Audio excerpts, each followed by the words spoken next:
सोचो एक स्कूल जहाँ सब कुछ नॉर्मल लगता था, लेकिन एक पुरानी क्लासमेट के राज और एक कार एक्सीडेंट के बाद सब कुछ बदल गया। दोस्तों, कहानी की शुरुआत में हम मियोक नाम की एक लड़की को देखते हैं जो कि क्लास के बीचों बीच खुद को फांसी लगा रही थी और उसके चारों तरफ 4 दूसरे स्टूडेंट्स खड़े हुए थे जो मियोक को ऐसा करते हुए देख रहे थे, लेकिन वो उसे रोक नहीं रहे थे। अब कुछ ही पलों में मियोक फांसी लगाकर अपनी जान ले लेती है, लेकिन इस क्लासरूम में यूरा नाम की एक और लड़की आती है जो मियोक की ही बेस्ट फ्रेंड थी और वो उसे बचाने के मकसद से यहाँ आई थी। काफी देर हो चुकी थी और मियोक की वही मौत हो जाती है, जिसको देखकर यूरा वहीं बैठकर रोने लगी। तभी उसके सामने मियोक की आत्मा जो उसे कहती है तुम्हें मुझे बचाना चाहिए था। और फिर अगले ही पल डरते हुए यूरा की आंख खुल जाती है। उसे पता चला ये तो बस उसका बुरा सपना था, मगर दोस्तों ये सच भी था, क्योंकि 10 साल पहले यूरा की हाई स्कूल की बेस्ट फ्रेंड मियोक ने खुद को खत्म कर लिया था, बिल्कुल ऐसे ही। और उसी के बुरे सपने यूरा को डराते रहते थे, जिसके पीछे एक बहुत बड़ा और गहरा राज था जो हमें आगे पता चलेगा। यूरा अपने हाई स्कूल के दोस्तों को मैसेज करती है और उन्हें आज शाम मिलने का फैसला करती है, जिसके बाद शाम में हम यूरा को अपने दोस्तों के साथ देखते हैं। ये वही 4 फ्रेंड्स थे जिनको हमने यूरा के सपने में मियोक के चारों तरफ देखा था। इनमें 2 लड़के थे जिसमें से एक का नाम था जुलताई, एक लड़की थी जो जुलताई की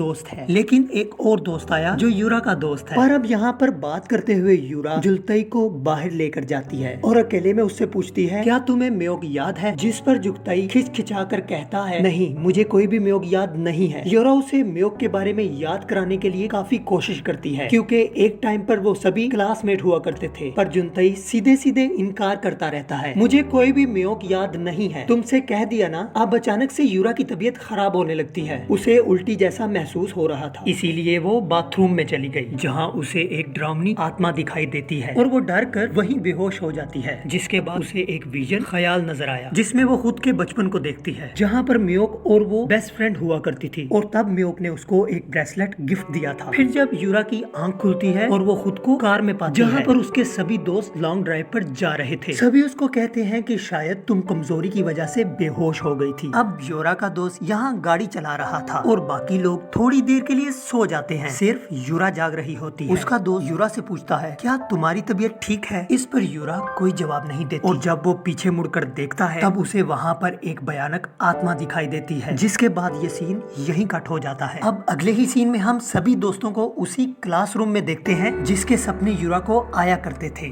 सब बहुत ज्यादा हैरान होते हैं कि वो अचानक यहाँ कैसे आ गए, लेकिन किसी के पास इसका कोई जवाब नहीं था। साथ ही सभी के सेल फोन गायब। लेकिन यूरा तब नोटिस करती है कि ये वही क्लासरूम है और ये वही स्कूल है जहाँ वो पढ़ा करती थी। सभी यूरा की बात से एग्री करते हैं और इसी सोच में लग जाते हैं कि वो यहाँ पर क्यों और कैसे हैं। उस वक्त सभी यूरा के दोस्त लेकर भी टेंशन में हो गए थे, क्योंकि उसके पैरों पर चोट लगी हुई थी और वो ठीक से चल भी नहीं पा रहा था। अब हमें हाई स्कूल में सभी के पास्ट का एक सीन दिखाया जाता है। ये वो टाइम था जब यूरा इन चारों की दोस्त नहीं बनी थी और वो भी इन लोगों के ग्रुप का हिस्सा बनना चाहती थी, लेकिन जुनताई की दोस्त उसे बहुत बुली करती थी। और तब मियोक यूरा को समझाती है कि तुम्हें बुली होने की जरूरत नहीं है और तुम ये सब टीचर को बता दो और तुम्हें ये ग्रुप ज्वाइन करने की जरूरत भी नहीं है, जो तुम्हारी कदर भी नहीं करते। लेकिन यूरा उसकी बातों का ध्यान नहीं देती, क्योंकि उसे उनके ग्रुप का हिस्सा बनना था। प्रेजेंट टाइम में हम देखते हैं कि यूरा अचानक ही गायब हो जाती है, जिस पर सभी को लगता है कि शायद वो यहाँ से किसी दूसरे रूम में चली गई है। अब जुनताई की दोस्त क्लासरूम से बाहर निकल कर देखती है, जहाँ उसे यूरा दिखाई देती है, लेकिन उसकी आंखें पूरी तरह से सफेद थी, जिससे वो और डर जाती है। इसके बाद यूरा का दोस्त कहता है कि हमें यूरा को ढूंढना होगा, जिसके लिए वो यूरा की दोस्त और जुनताई की दूसरे दोस्त को भेजता है। और ना चाहते हुए भी जुनताई की दोस्त को क्लासरूम से बाहर जाना पड़ता है और कुछ देर बाद उसे वॉशरूम जाना होता है, इसीलिए वो यूरा के दोस्त को वॉशरूम के बाहर रुकने का बोलकर अंदर चले जाती है, जहाँ उसे पता चला कि यूरा भी वहीं पर है और छुपी हुई है। लेकिन जब जुनताई की दोस्त वॉशरूम से बाहर आती है तो उसके कान में अजीब सा जोर का दर्द होने लगता है, जिसके बाद हमें फिर से एक फ्लैशबैक दिखाया जाता है, यानी पास्ट का एक और सीन, जहाँ एक दिन जुनताई की इसी दोस्त ने मियोक को इतनी जोर का थप्पड़ मारा था कि उस बेचारी के कानों से खून आने लगा था। उसे उस कान से कुछ कुछ सुनाई भी नहीं दे रहा था। अब जिनतई की दोस्त ने ऐसा इसलिए किया था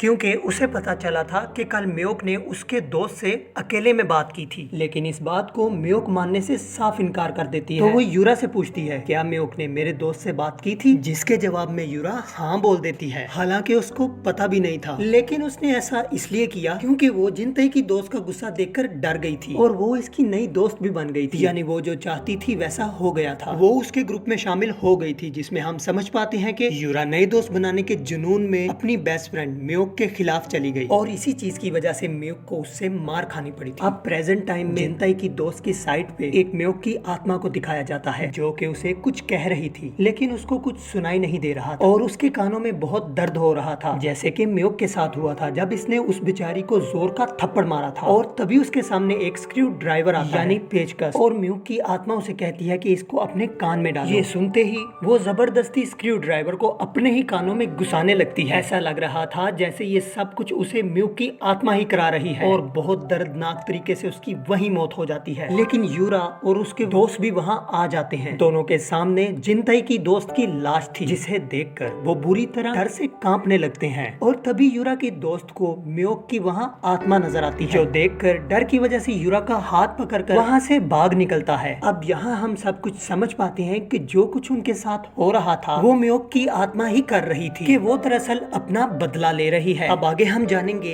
कि बाकी बचे हुए लोगों ने क्या गलती की। अब यूरा का दोस्त उसे यहाँ से एक लैब में लेकर गया, जहाँ उसे एक मेंढक दिखाई देता है, जिसके साथ फ्लैशबैक में हम देखते हैं कि हाई स्कूल में एक दिन यूरा इसी दोस्त ने यूरा को एक्सपेरिमेंट तजुर्बे वाला मेंढक जबरदस्ती खिलाने की कोशिश की और वो उस वक्त इसे बहुत बुली भी किया करता था, जिसका बदला आज उसे मिलने जा रहा है। फिर प्रेजेंट टाइम में यूरा के इस दोस्त के मुंह से अचानक ढेर सारे मेंढक बाहर आने लगते हैं, यहाँ तक कि उसके जिस्म के अंदर भी कई मेंढक चल रहे थे। इस वजह से उसे बहुत दर्द हो रहा था, लेकिन वो उन्हें देखकर भी कुछ नहीं कर सकता था। अब इस दर्द से छुटकारा पाने के लिए वो एक सर्जरी वाले चाकू से अपने पेट को काटने लगता है ताकि वो मेंढक बाहर आ जाए। पर होता ये है कि उससे उसकी दर्दनाक मौत हो जाती है। अब हम जिनतई को देखते हैं, जो यूरा के दूसरे दोस्त को वहाँ पर अकेला छोड़कर सबको ढूंढने चला जाता है। फिर कुछ देर बाद यूरा के दोस्त को लगता है कि कहीं सब मुझे यहाँ पर अकेला छोड़कर कहीं चले तो नहीं गए, इसीलिए वो बाहर आता है, जहाँ पर इसको एक क्लासरूम में म्योक की एक आत्मा दिखाई देती है और वो डरते हुए वहाँ से भागना शुरू कर देता है। इस बीच उसे चोट लग गई और वो कुछ दूरी पर जाकर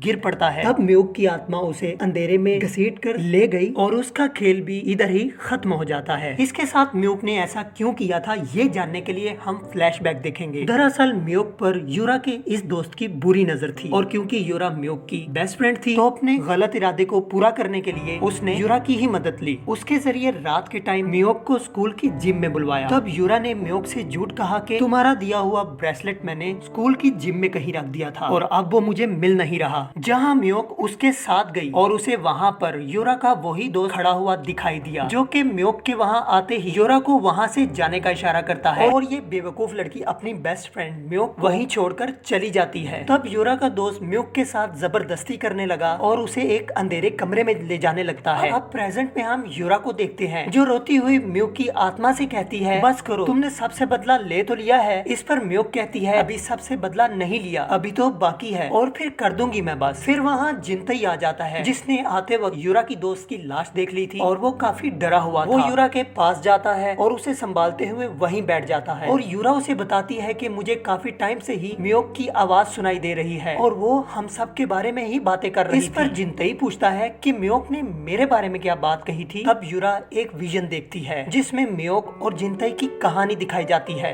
यूरा के दोस्त की उस जबरदस्ती के बाद म्योक बुरी तरह से टूट गई थी और उसे जिनतई ने संभाला था। तब दोनों काफी अच्छे दोस्त बन गए थे। एक दिन बात करते हुए म्योक जिनतई से पूछती है, तुम कई दिनों से किसी चीज की पेंटिंग बना रहे हो, बताओ तो सही आखिर तुम क्या ड्रा कर रहे हो। इस पर जिनतई कहता है कि मैं सही टाइम आने पर तुमको बता दूंगा। फिर वो कहता है मेरा फोन आर्ट रूम में रह गया है और दोनों ही फोन लेने चले जाते हैं। इस बीच जिनतई वॉशरूम का बहाना बनाकर वहाँ से निकल जाता है और म्योक आर्ट रूम में ही रही, जहाँ उसे जिनतई का फोन तो मिल जाता है पर वहाँ उसे उसकी पेंटिंग भी मिल जाती है। म्योक जब उस पेंटिंग पर से कपड़ा हटाती है तो म्योक की पेंटिंग दिखाई देती है जो इतने टाइम से जिनतई बना रहा था और ये वही पेंटिंग थी जब यूरा का दोस्त म्योक के साथ जबरदस्ती कर रहा था, जिसका मतलब था कि जिनतई भी कोई अच्छा लड़का नहीं था, ना ही वो दिल से म्योक का दोस्त था। वो भी दरअसल उसे तकलीफ देना चाहता था। तब हमें पता चलता है कि जिस रात बेचारी मियोक के साथ गलत हो रहा था तो जिनतई जिम के बाहर ही खड़ा हुआ था, लेकिन उसने मियोक की मदद नहीं की। पास्ट में मियोक गुस्से में उसके स्केच को फाड़ देती है। जिनतई वहाँ आता है और अपना फटा हुआ स्केच देखकर पागलों की तरह मुस्कुराने लगता है, क्योंकि उसे समझ लग गई थी कि मियोक का दिल मैंने दुखा दिया है। अब प्रेजेंट टाइम में मियोक की आत्मा यूरा के अंदर चली जाती है और वो एक नुकीली चीज से जिनतई को बार बार स्टैब करती है और इतने बुरे तरीके से वार किया गया था कि खौफनाक तरीके से उसकी मौत हो जाती है। जिनतई की मौत के बाद यूरा सीधा स्कूल की छत पर गई, जहाँ उसे मियोक का दिया हुआ ब्रेसलेट दिखाई देता है। पीछे मियोक की आत्मा खड़ी होती है। यूरा रो रो कर अपनी सभी गलतियों की माफी मांगने लगती है, लेकिन मियोक की आत्मा अगले ही पल उस पर हमला कर देती है और उसका गला दुबाने लगी, क्योंकि सिर्फ यूरा ही रह जिसे मारकर वो अपना बदला पूरा करेगी जिस वजह से उसने अपनी जान ली थी, और उसकी आत्मा को सुकून मिलेगा। लेकिन वो यूरा को तड़पा तड़पा कर मारेगी, क्योंकि उसकी बेस्ट फ्रेंड होते हुए भी मियोक के साथ उसने कभी अच्छा नहीं किया था। इसके साथ ही इस फिल्म की कहानी भी यहीं पर खत्म हो जाती है।